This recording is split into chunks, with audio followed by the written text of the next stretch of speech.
morning. Should be going to my art group today, but because I've still got a bit of a chest infection, I better not go and spread it. So what I thought I'd do today is look at my painting I did, my very first painting. I'm going to move it here, this little one here of the poppies in a field.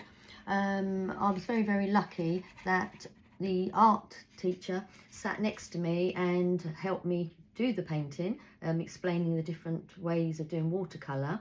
So I've had a little go myself again yesterday. So this is what we're going to aim for today, just a simple little picture. And like I said, this is just for me, for you, just to have some therapy, just to enjoy.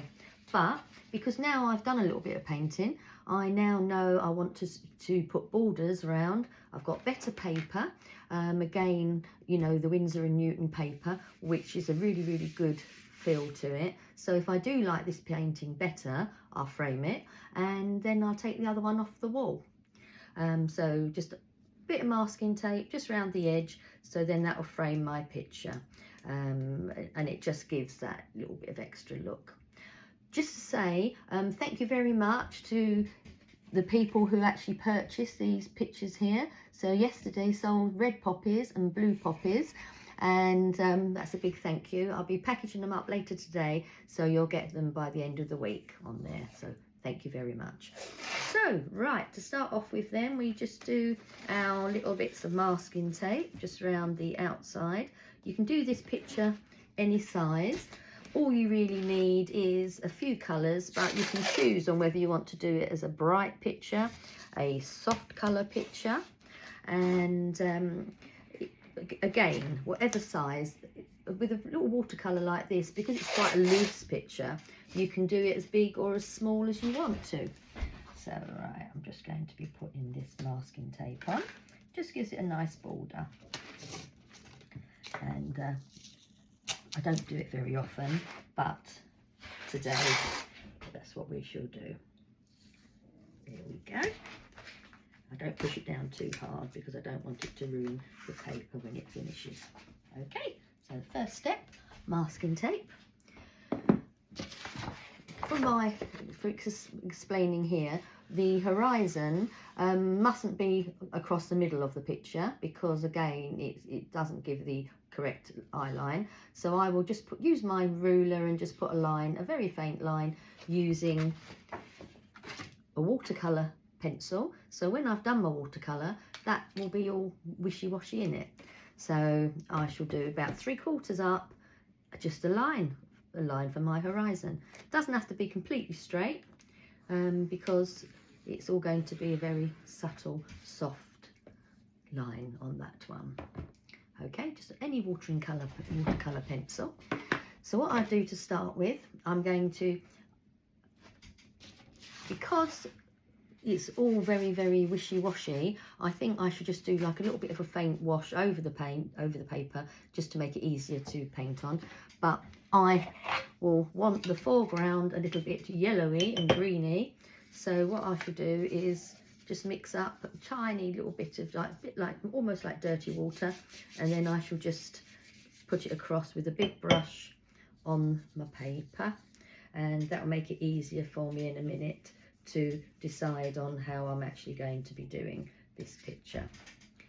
I'm going to do it the whole way along the bottom, but really I want like a little bit of a white line to go in between the horizon and the actual trees effect at the back and the front effect. But like I said, this isn't the proper colours. This is just basically wetting, damping the paper to make it easier to paint on. Okay, here we go. And of course you can take as long doing this as you want.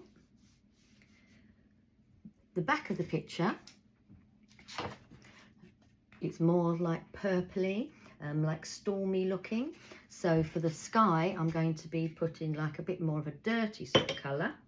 This is why I use up all the paints I've used previously for painting the flowers, etc. And then we've got like a little bit of a wishy-washy colour. So again, I'm just going to put some wet wash across here, and then that will be the start. I will leave lots of white bits because I want to have some contrast on there.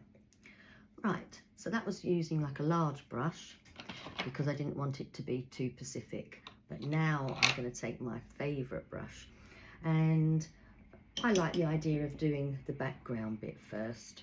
There's no rights or wrong ways. Again, I'm going to put like all little bits of unusual colours because I want it to be like a bit like purpley. So again, to do purple, we know it is red and blue. So we mix up a bit of red and blue. That's a lovely purpley colour there. But what I want to do is, on this little bit, have a few little different variations of the colour. So when I'm doing it, it won't be all exact. There we go. From dark to light on there.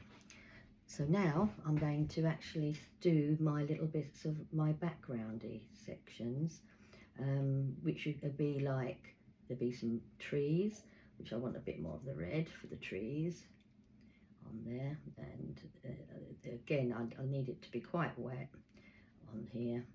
And I want it to actually just touch into my little pink line on there. So I make it nice and wet because I don't want it to be too neat on there. But again, we're going to be trying to do the effect of the horizon. So I'm going to just go across because I don't really want my pinky line showing. So I'm just going to paint across it to bring it all in. There, that's fine. Doesn't matter if it shows on the picture because of, you know, it's the look we're going for. Right. So if we see now coming along on there, just move this slightly over so you've got more of an idea of what I'm doing. So now I'm aiming to put a few like little trees, which would be darker in the foreground and then lighter at the top. But I don't want it too neat. I want to give the effect that there's some trees, some big trees out there. And there we go. That's looking better already. So we're going to start off with some very dark bit in the middle and come down to that on there. Again, bring the paint down here because we want it darker on there. We don't want it too straight, but we want different colours and on there. It's not blobbing, but it is giving it the little bit of a shape. Again, I'll get some more of my paint because I like this colour. It's very rich looking. So that is like your own mixture of purple, some reds and some blues.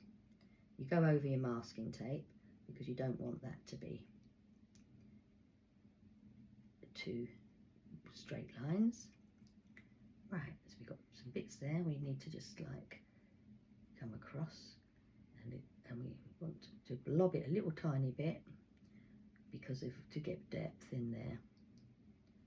Right, I'm quite happy with that because some lighter bits in the background, and because I'm so happy with that colouring, what I'm going to do is the skyline, I want to put a bit of blue in it, but I'm going to mix a bit of the yellow and the blue, and then I'm going to just put just some like cloudy effects on there.